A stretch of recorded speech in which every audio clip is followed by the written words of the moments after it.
बिस्मिल्लाहिर्रहमानिर्रहीम। अस्सलाम वालेकुम नाज़रीन, आप यूट्यूब चैनल देख रहे हैं। मैं इमरान खान हूँ। सबसे पहले सारे पाकिस्तान को मुबारकबाद और बहुत बहुत मुबारकबाद कि पाकिस्तान फ़ाइनल में पहुँच गया है। देखना यह है कि पाकिस्तान फ़ाइनल इंडिया के साथ खेलता है या इंग्लैंड के साथ खेलता है।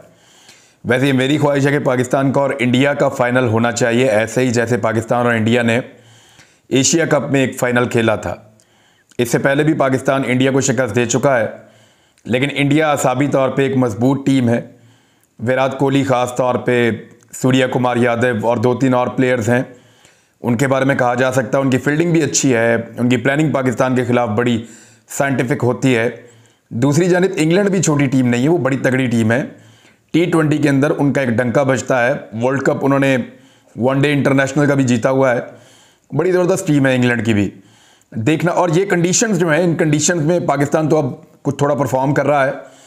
इन कंडीशंस के अंदर इंडियंस का और इंग्लैंड का दोनों का खेलने का बहुत तजर्बा है, लेकिन अगर आप नंबर देने चाहें इस कंडीशंस के, तो वो इंग्लैंड के पास ज़्यादा नंबर्स होंगे, क्योंकि वो ऑस्ट्रेलिया के साथ टेस्ट और वनडेज बहुत खेलते रहे हैं। दोनों एक दूसरे के मुल्क में बहुत ज़्यादा खेलते हैं। तो पाकिस्तान ने आज का मैच जीता, पाकिस्तान ने अच्छा खेला, पाकिस्तान जीत गया। बाबर आजम ने और मोहम्मद रिजवान ने अच्छी बैटिंग की। बाबर आजम का कैच छूट गया, उसके बाद फिर कंट्रोल हो गया चीज़ों पे। जबकि वन लाइनर अगर मैं जीतने का बोलूं तो मुझे ऐसा लगा कि न्यूजीलैंड आज का मैच डर कर खेला है। यानी न्यूजीलैंड ने आज बहादुरी के साथ मैच नहीं खेला। उनकी बॉडी लैंग्वेज से, उनके क्रिकेट खेलने के अंदाज से, उनके फैसलों से, उनकी शॉट सिलेक्शन से वो ऐसा लग रहा था कि वो पाकिस्तान से दबे हुए हैं। ऐसा लग रहा था कि न्यूजीलैंड पाकिस्तान से डरा हुआ मैच खेल रहा है। और ये 20 ओवरों के मैच में इतना ही होता है, बस जो डर गया वो मर गया। ये कोई टेस्ट क्रिकेट तो है नहीं जहाँ पे एक प्लेयर जो है बहुत लंबा खड़ा हो जाए, बहुत टाइम ले ले। नहीं, यहाँ पे तो बहुत बहादुरी से क्रिकेट खेलनी पड़ती है, तेज़ी से फैसले करने पड़ते हैं। आप डरे हुए होंगे तो आप डिसीजन नहीं ले पाएंगे, आप डिफेंसिव होंगे तो आपके ओवर बॉलें ज़ाया हो जाएंगी। यहाँ पे 4-6 बॉलें कुछ से कुछ कर देती हैं। लिहाजा T20 के अंदर एक डरी हुई टीम कभी भी नहीं जीत सकती, जितनी मर्जी वो अच्छी टीम हो। मेरी नज़र में आज की फेवरेट टीम जो थी वो न्यूजीलैंड होनी चाहिए थी। इन्होंने यहाँ बहुत क्रिकेट खेली है, इस ग्राउंड को बहुत जानते हैं, उनको पता है कि कहाँ पे कैसे शॉट खेलने हैं। लेकिन पाकिस्तान ने आज डरी हुई क्रिकेट नहीं खेली, और ये एक अच्छा डिसीजन था कि पाकिस्तान ने पहले बॉलिंग की है, न्यूजीलैंड को पहले बैटिंग का मौका मिला, और उसमें न्यूजीलैंड एक्सपोज हो गया। ऐसा लग रहा था वो डरे हुए, वो फिनिश भी नहीं कर पाए। यानी पाकिस्तानी फास्ट बॉलर को एंड में मार पड़ सकती थी, लेकिन वो भी नहीं वो कर पाए, और वो मैनेज नहीं कर पाए कि किस तरह पाकिस्तान की टीम को कंट्रोल करना है। लिहाजा पाकिस्तान ने ये अल्हम्दुलिल्लाह मैच जीत लिया। पाकिस्तान अब फाइनल खेलेगा, देखते हैं कौन आता है। पाकिस्तान तहरीक इंसाफ के लोगों ने इस्लामाबाद रावलपिंडी के रास्ते बंद किए हुए हैं, और वहाँ पे इनके जो कैंप लगे हुए हैं, वहाँ पे बड़ी स्क्रीनें लगा के प्रोजेक्टर्स, उनके ऊपर उन्होंने मैचेस देखे हैं। ये मैच देखा है, मैच को सेलिब्रेट भी करते रहे, जश्न भी मनाते रहे। इससे पहले वो वहाँ पे क्रिकेट भी खेलते रहे पाकिस्तान तहरीक इंसाफ के वर्कर्स। तो एक चीज़ तो मैं सोच रहा था कि देखें जश्न कौन कौन मना रहा है। पाकिस्तान के इदारों में बैठे हुए लोग भी खुश हो रहे हैं, हुकूमत में बैठे हुए लोग भी खुश हो रहे हैं, अपोजिशन में बैठे हुए लोग भी खुश हो रहे हैं, जो लोग एहतजाज कर रहे हैं वो भी खुश हो रहे हैं, जिनके खिलाफ एहतजाज हो रहा है वो भी खुश हो रहे हैं। एक ही मुल्क है, एक ही तरह के लोग हैं, सिर्फ ज़िद ने और अना ने, चंद लोगों की ज़िद ने, चंद लोगों की अना ने और अपने ज़ाती मफाद ने इस मुल्क को तकसीम कर रखा है। यानी वो अपनी ज़िद छोड़ दें, अपनी अना छोड़ दें, अपना ज़ाती फ़ायदा देखना छोड़ दें। जो रिजीम चेंज ऑपरेशन हुआ उसको तस्लीम करें कि गलती हो गई है, मिसकैलकुलेशन हो गई है, छोड़ें, दफ़ा करें, आगे बढ़ें। पाकिस्तान के शहरियों को पाकिस्तान का हक दें, उन्हें इलेक्शंस के अंदर जाने दें, और इलेक्शन में पाकिस्तान को डिसाइड कर दें कि पाकिस्तान किसको वोट डालना चाहता है। देखिए, ऐसा नहीं है कि सारी पॉलिटिकल पार्टीज पाकिस्तान से ख़त्म हो गई हैं। हाँ, ये ज़रूर है कि इमरान खान साहब की इस वक्त गुड्डी चढ़ी हुई है। अभी वो इलेक्शन में जाएंगे तो 2/3 अक्सरियत या इससे ज़्यादा ऊपर भी जा सकते हैं, लेकिन बाकी पॉलिटिकल पार्टीज ख़त्म नहीं होगी। वोट पड़ेंगे, पीपल्स पार्टी को भी पड़ेंगे, PMLN को भी पड़ेंगे, वोट फजलुर रहमान साहब की पार्टी को भी पड़ेंगे, MQM को भी वोट पड़ेंगे। हालांकि उन्होंने अपना बहुत बेड़ा गर्क किया है, लेकिन सबसे ज़्यादा जो अपना सत्यानाश किया वो सहूलतकारों ने किया है। सहूलतकारों ने अपने आप को इतना डैमेज कर लिया कि पाकिस्तान की तारीख में शायद कभी सहूलतकारों ने अपने आप को डैमेज ना किया हो। एक सर्वे आया है IPOR का, ये मैं आपको भी पढ़ के सुनाता हूं, लेकिन उससे पहले एक और खबर शहबाज शरीफ साहब ने, आपको याद होगा, एक ट्वीट लिखा हुआ था कि ऑफ टू पाकिस्तान, के पाकिस्तान ही वापस। लेकिन शहबाज शरीफ साहब ने उस ट्वीट को गालिबन डिलीट कर दिया और फिर शहबाज शरीफ साहब दोबारा लंदन चले गए। मियां शहबाज शरीफ साहब बार बार लंदन जाते हैं पाकिस्तान में हुकूमत चलाने के लिए, जहर खाने के लिए पैसे नहीं है, लेकिन सरकारी खर्चे के ऊपर बार बार बरतानिया जाते हैं ताकि वो मरियम नवाज और नवाज शरीफ से रहनुमाई ले सकें कि पाकिस्तान को कैसे चलाना है। अब आप अंदाजा करें कि पाकिस्तान में ढोल पीटा गया कि एक शानदार एडमिनिस्ट्रेटर है, एक बड़ा ज़बरदस्त गवर्नेंस करने वाला आदमी है, बहुत कमाल इंसान है, शहबाज शरीफ ये कर देगा वो कर देगा। लेकिन आप अंदाज़ा करें कि हर छोटी बड़ी चीज़ के लिए इस शख्स को पाकिस्तान से ट्रेवल करके जाना पड़ता है बरतानिया, और बरतानिया पहुंच के वहाँ पे अपने भाई से, अपनी भतीजी से ये पूछते हैं कि बताओ मुल्क को कैसे चलाएं। तो ये तो हालत है, बगैर पूछे तो वो कोई फैसला नहीं कर सकते, बार बार उनको जाना पड़ता है।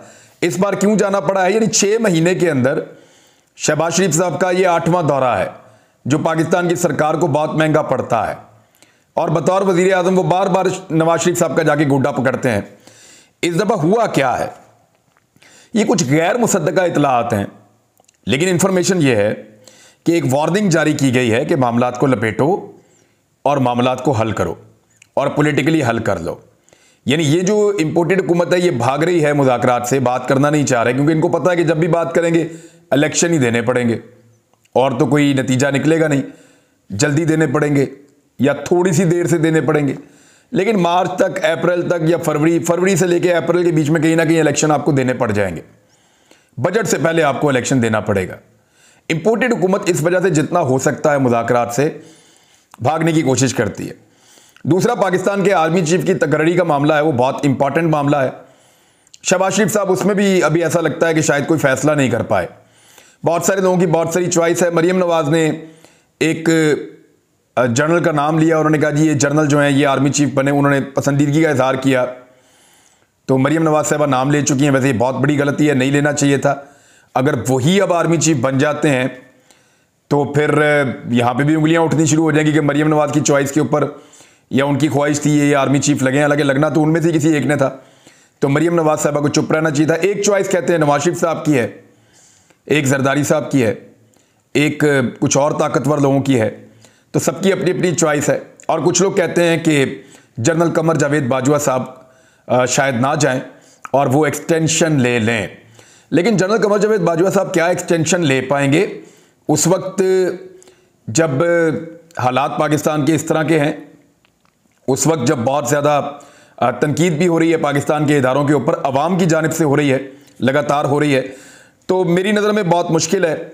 और जो सबसे बड़ा नुकसान हुआ है इस सारे रजीम चेंज ऑपरेशन के बाद, वो सहूलतकारों को हुआ है इस मरतबा। जो तगड़े लोग बैठे हुए थे, जो चंद लोग हैं सहूलतकार, उनको सबसे बड़ा नुकसान हुआ है पाकिस्तान में, उन पर दबाव बढ़ता चला जा रहा है। अब इलेक्शन ही एक रास्ता बचा है जिससे कुछ इज्जत रह सकती है। सहूलतकारों की तो शायद वापस ना आए, लेकिन जो इदारे हैं उनके ऊपर लोगों का एतमाद जो है वो बहाल होकर बढ़ेगा। इमरान खान साहब को गिरफ्तार किया नहीं जा सकता इस वक्त, हिचकिचाहट इसलिए है कि नवाज शरीफ का तो सबको पता था कि इन्होंने 2 नंबरी की हुई है, तो गिरफ्तार करने वाले किसी गिल्ट में नहीं गए। यानी नवाज शरीफ साहब का पता था मनी लॉन्ड्रिंग भी की हुई है, ये भी पता था कि ये भी किया हुआ है, पता था इंडिया के साथ भी कारोबार करते हैं, पता था कि दुनिया भर के अंदर इन्होंने जायदादें बनाई हैं, पता था कि किकबैक्स वगैरह भी ले लेते हैं, पता था कि केसेस जो चल रहे हैं वो जेन्युइन है, पता था कि जाली अकाउंट भी बनाए हुए हैं। तो ऐसे बंदे को गिरफ्तार करते हुए इदारों को कोई गिल्ट नहीं होता, कोई परेशानी नहीं होती। और आप देखें नवाज शरीफ की जब जब गिरफ्तारी हुई, PMLN ने बात भी नहीं की, बोले भी नहीं, लोग भी नहीं निकले सड़कों पर, लोगों ने शोर भी नहीं मचाया, बल्कि मियाँ साहब को एक दिन लोग इकट्ठे होकर जेल तक छोड़ के भी आए। ये वैसे पाकिस्तान की तारीख का एक अजीबोगरीब कारनामा है। 2 कारनामे नवाज शरीफ ने बहुत शानदार किए अपनी ज़िंदगी में, वैसे तो बहुत सारे किए। एक तो ये कि डील करके पाकिस्तान की अदालत ने मियाँ साहब को निकाला और मियाँ साहब पाकिस्तान की जुरिस्डिक्शन से ही बाहर चले गए। ये भी दुनिया की तारीख का अनोखा वाक़या, और बहुत सारे हैं। एक तो ये वाक़या कि मियाँ नवाज शरीफ साहब ने अपनी हुकूमत के खिलाफ एक दफ़ा लॉन्ग मार्च निकाल दिया, और मुझे क्यों निकाला कहते हुए रावलपिंडी से लाहौर तक पहुँच गए। ये बहुत अजीब था। लाहौर में उनकी हुकूमत थी, वो लाहौर जा रहे हैं, इस्लामाबाद में उनकी हुकूमत थी, वहाँ से वो निकल रहे हैं, कोई सर पैर नहीं था। अच्छा, दूसरा मियाँ नवाज शरीफ साहब ने बहुत अजीब अजीब जो कारनामे किए, उनमें से एक ये है कि उनके अपने वर्कर उनको जेल छोड़ के आ गए मियाँ साहब को, कि आओ जी आपको जेल छोड़ाते हो, मियाँ साहब को जेल छोड़ के आ गए। तो ये इस तरह की अजीबोगरीब चीज़ें इन्होंने की हैं। इमरान खान साहब को गिरफ्तार इसलिए नहीं कर सकते, सबको आइडिया है कि ना मनी लॉन्ड्रिंग की है, ना ये आदमी बेईमान है, ना करप्शन इसने की हुई है, ना ये मुल्क का दुश्मन है, ना ये कोई कारोबार कर रहा है। तो ऐसे आदमी के खिलाफ उसको गिरफ्तार करना ये बड़ा डिफिकल्ट है, मुमकिन नहीं होगा। और बड़ी एक गिल्ट फीलिंग आती है इस बंदे को गिरफ्तार करते हुए। तो इमरान खान को गिरफ्तार करना, फिर पब्लिक का रिएक्शन बड़ा खौफनाक आता है। यानी फजलुर रहमान साहब वालों ने बहुत मंजन बेचा कि इमरान खान एंटी इस्लाम है, बहुत मंजन बेचा कि इमरान खान जो है वो पाकिस्तान के ख़िलाफ़ है। लेकिन आप ये देखें कि फजलुर रहमान साहब मंजन बेचते बेचते अपनी पार्टी तबाह कर बैठे। इस वक्त मौलाना शेरानी बलूचिस्तान में और खैबर पख्तूनख्वा के बहुत सारे इलाकों में बहुत ताकतवर हो चुके हैं। तो जब शेरानी ग्रुप अलाइंस करेगा पाकिस्तान तरीके इंसाफ से उन सीटों पर जहाँ पे फजलुर रहमान साहब के जीतने के इम्कानात माजी में होते थे, तो वहाँ से फजलुर रहमान साहब की इस मरतबा दाल नहीं गलेगी। पीटीआई का और शेरानी ग्रुप का वोट जब मिलकर डलेगा तो बहुत बुरी सिचुएशन में जा सकते हैं। फजलुर रहमान साहब की आधी सीटें बच जाएं तो ये बहुत बड़ी बात है। तो शहबाज शरीफ साहब को भेजा गया कि जनाब जाएं, जाकर मियाँ साहब से फाइनल करें। अब दो चीज़ें हैं, एक तो तैनाती के मामला भी हैं और दूसरा ये मामला है कि शहबाज शरीफ साहब ने जो है वो तय करना है ख़ास तौर पे कि पाकिस्तान में इलेक्शन कब करवाने हैं। और ये जो पाकिस्तान में सिचुएशन आ गई है इमरान खान साहब को गोली लगने के बाद, और अब उनकी पार्टी टलती भी नहीं है, वो इस्लामाबाद को बंद कर रहे हैं चारों तरफ से, तो इसको कैसे डील किया जा सकता है? एक वाहिद रास्ता जो सबको नजर आता है, वो रास्ता मैं आपको बता देता हूँ, वो है गवर्नर राज। पंजाब में और खैबर पख्तूनख्वा में लगा दिया जाए। गवर्नर ने भी कहा, राणा सनाउल्लाह ने भी कहा, मैंने आपको कल पढ़ के बताया था आइन के आर्टिकल्स के मुताबिक कि पाकिस्तान का आइन ये कहता है कि गवर्नर राज नहीं लगाया जा सकता। अच्छा, लगता कैसे है? सदर पाकिस्तान गवर्नर राज लगाते हैं तब जब किसी पाकिस्तान के सूबे में बैरूनी खतरा मौजूद हो, यानी ये इंडिया हमला करने वाला हो या कोई इधर से अफगानिस्तान आने वाला हो, तो इस किस्म का। तो ये चीज़ें तो नहीं हो रही। या कोई अंदरूनी खतरा हो जो इतना बड़ा हो जिसके बारे में सूबाई असेंबली की अक्सरियत ये कह दे कि जनाब यहां गवर्नर राज लगा दें तो हो जाएगा। अब अक्सरियत तो है ही नहीं किसी के पास भी, तो अक्सरियत तो ये कहेगी नहीं, तो सदर पाकिस्तान गवर्नर राज नहीं लगा पाएंगे। सिर्फ एक ही तरीका रह जाता है कि सदर पाकिस्तान गवर्नर राज पहले लगा दें और फिर कौमी असेंबली और सेनेट ये दोनों मिलकर करारदाद पास कर दें अगले 10 दिन के अंदर अंदर कि जनाब गवर्नर राज लगा दिया जाए। लेकिन सदर पाकिस्तान कौन है? वो तो आरफ अलवी हैं, वो तो कभी भी गवर्नर राज नहीं लगाएंगे। तो आरफ अलवी को हटाकर दूसरा कायम मकाम सदर लाया जाए और वो कायम मकाम सदर अगर गवर्नर राज लगा दे और उसके बाद कौमी असेंबली और सेनेट दोनों जगहों के ऊपर जो अक्सरियत है वो ये कह दे कि ये गवर्नर राज बिल्कुल ठीक लगा हुआ और ये लगना चाहिए, तो फिर गवर्नर राज सस्टेन कर सकता है। लेकिन कायम मकाम सदर कैसे आएगा, ये एक बड़ा सवाल है। इसके लिए मैंने आईने पाकिस्तान को खोला तो आईने पाकिस्तान का आर्टिकल 49 वहां पे ये लिखा हुआ है, चेयरमैन और स्पीकर टू एक्ट एज और परफॉर्म फंक्शंस ऑफ प्रेसिडेंट।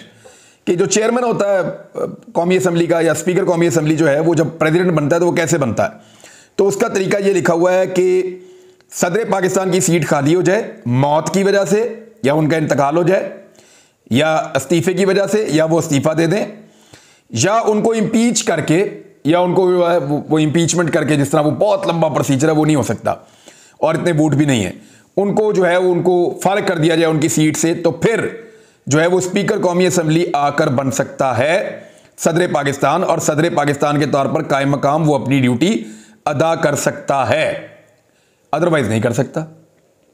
एक और तरीका भी है। अच्छा, इसमें लिखा है when the president by reason of absence from Pakistan, या तो प्रेसिडेंट ऑफ पाकिस्तान से बाहर चला जाए या किसी और वजह से वो छुट्टी ले ले, उस दौरान भी स्पीकर कौमी असेंबली जो है वो आ सकता है और ये फंक्शंस अदा कर सकता है। मामला ये है कि आरफ अलवी ना तो छुट्टी ले रहे हैं, ना आरफ अलवी साहब जो हैं वो उनके खिलाफ इंपीचमेंट हो रही है या उनका मुआखजा नहीं हो रहा, ना वो छुट्टी ले रहे हैं, ना उनका मुआखजा हो रहा है, ना वो कहीं जाना चाह रहे हैं, ना उनकी अल्हम्दुलिल्लाह वो हयात हैं, उनको कोई और मसला भी नहीं है। तो उनकी जगह पे स्पीकर कौमी असेंबली 1 मिनट भी आकर नहीं बैठ सकता। अब अगर स्पीकर कौमी असेंबली आकर बैठ जाता है तो फिर वो कैसे लगाएगा गवर्नर राज? वो गवर्नर राज लगाएगा तो उसके बाद कौमी असेंबली और सेनेट दोनों के अंदर जाना पड़ेगा, तो वो एक फिर भी लंबा प्रोसीजर होगा, लेकिन होगा नहीं। वजह यह है कि सदर Pakistan is going nowhere. Arif Alvi साहब कहीं नहीं जा रहे, वो यहां पे मौजूद हैं, और जब तक वो मौजूद हैं तब तक गवर्नर राज नहीं लग सकता ना पंजाब में ना खैबर पख्तूनख्वा में। एक तो इसको आप क्लियर कर लें। कायम मकाम सदर आने की तमाम कंडीशंस मैंने आपको बता दी हैं, या मुल्क से चले जाएं, या छुट्टी ले जाएं, या इंतकाल फरमा जाएं, या वो जो है उनका मुआखजा कर दिया जाए, या वो इस्तीफा दे दें। ये पांचों में से कोई भी चीज़ नहीं होने जा रही। अब नहीं होने जा रही तो फिर नहीं होने जा रही। अल्लाह ताला आरिफ अलवी साहब को अपने हिफ्ज़ व अमान में रखे। सदर पाकिस्तान है, वो आर्म फोर्सेस के सरबराह भी हैं। अब जो IPOR का नया सर्वे आया है, ये है institute of public opinion research. इनका जो नया सर्वे आया है, मैं सिर्फ 2 लाइनें आपको बता दूं, बड़ा इंटरेस्टिंग है। ये सर्वे मार्च 2022 में भी हुआ था इमरान खान साहब के दौरे हुकूमत में, और अब नवंबर 2022 में हुआ है शहबाज शरीफ साहब के दौरे हुकूमत में। सवालात 2 ही हैं, सेम सवालात, लेकिन आप परसेंटेज में आप जवाब देख लें। इमरान खान साहब के दौरे हुकूमत में एक सवाल उठाया गया, जो आज भी उठाया गया, कि क्या हुकूमत को अपनी मुद्दत पूरी करनी चाहिए। तो उस वक्त 48% लोग कह रहे थे कि PTI को अपनी मुद्दत पूरी करनी चाहिए, और अब जो है सिर्फ 29% लोग कह रहे हैं कि PMLN को अपनी मुद्दत पूरी करनी चाहिए। यानी आप फर्क देखें कितना ज्यादा है। अच्छा, दूसरा